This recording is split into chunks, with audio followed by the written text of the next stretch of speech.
Andrew, we don't. The family requested that Children's Hospital not release his condition, but sources close to the investigation do tell us that this 3-year-old boy has head and chest injuries after what happened today. First responders were called to Idlewild and Soak Zone Amusement Park in Ligonier for a young child who was ejected from a ride. This is the roller coaster the 3-year-old boy was on with his brother. It's called the rollercoaster. It's an older style wooden ride. Parents who frequent the park are very familiar with it as it's one of only 2 coasters. Amy Bellin's son rode it for the first time when he was 2. Yeah, actually he rode it last year when he was 2. Because Wow. their height restrictions are only 36 inches. So unfortunately, they don't have seatbelts on there. It's only a bar. An Idlewild spokesman won't explain just what happened to the toddler on this ride today, only saying where on the ride the boy was injured. It was on the middle part of the ride. I don't have the exact location along the ride, but it was during the middle part of the roller coaster ride track. He also says the toddler was conscious before he was flown to Children's Hospital. Please, God, let him be okay. You know, especially with all the other accidents that have happened. You know, just hope that he's okay, and I pray for his family.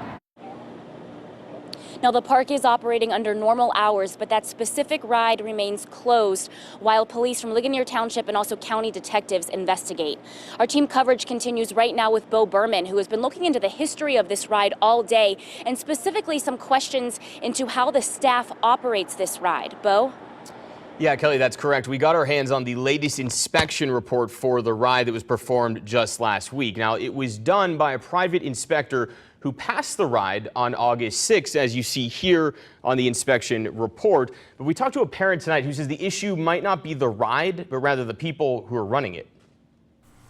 Shanna Lehman grew up down the road from Idlewild Park and has a season pass now for her family. Lehman says she's saddened about the injury today, but not surprised based on what she witnessed last week. I knew it was going to happen sometime or another with an attendant just letting them go on. Lehman says she was in line for the roller coaster with her husband and 2 kids, right behind a woman there with 3 kids. One of the 3 children was under the 48 inches and was unable to ride without a parent, and he told the mother that, and he looked around and said, "But I don't see my supervisor around," and he turned his head and let him get on the ride. Roller coaster riders must be 48 inches to ride alone, or else they must be with an adult. Lehman says that rule makes sense. It was scary for my 3- and 4-year-old. I literally had to hold both of my kids, one of my kids in the ride down with me. It threw you up. The State Department of Agriculture's Division of Rides and Measurements oversees ride inspections. First and foremost, our thoughts are with the child involved in this incident. And as part of the investigation, the department has an inspector on site to inspect the ride. But ride inspection aside, height requirements can only keep kids safe if they're enforced. You have to imagine they have those height rules. For a reason.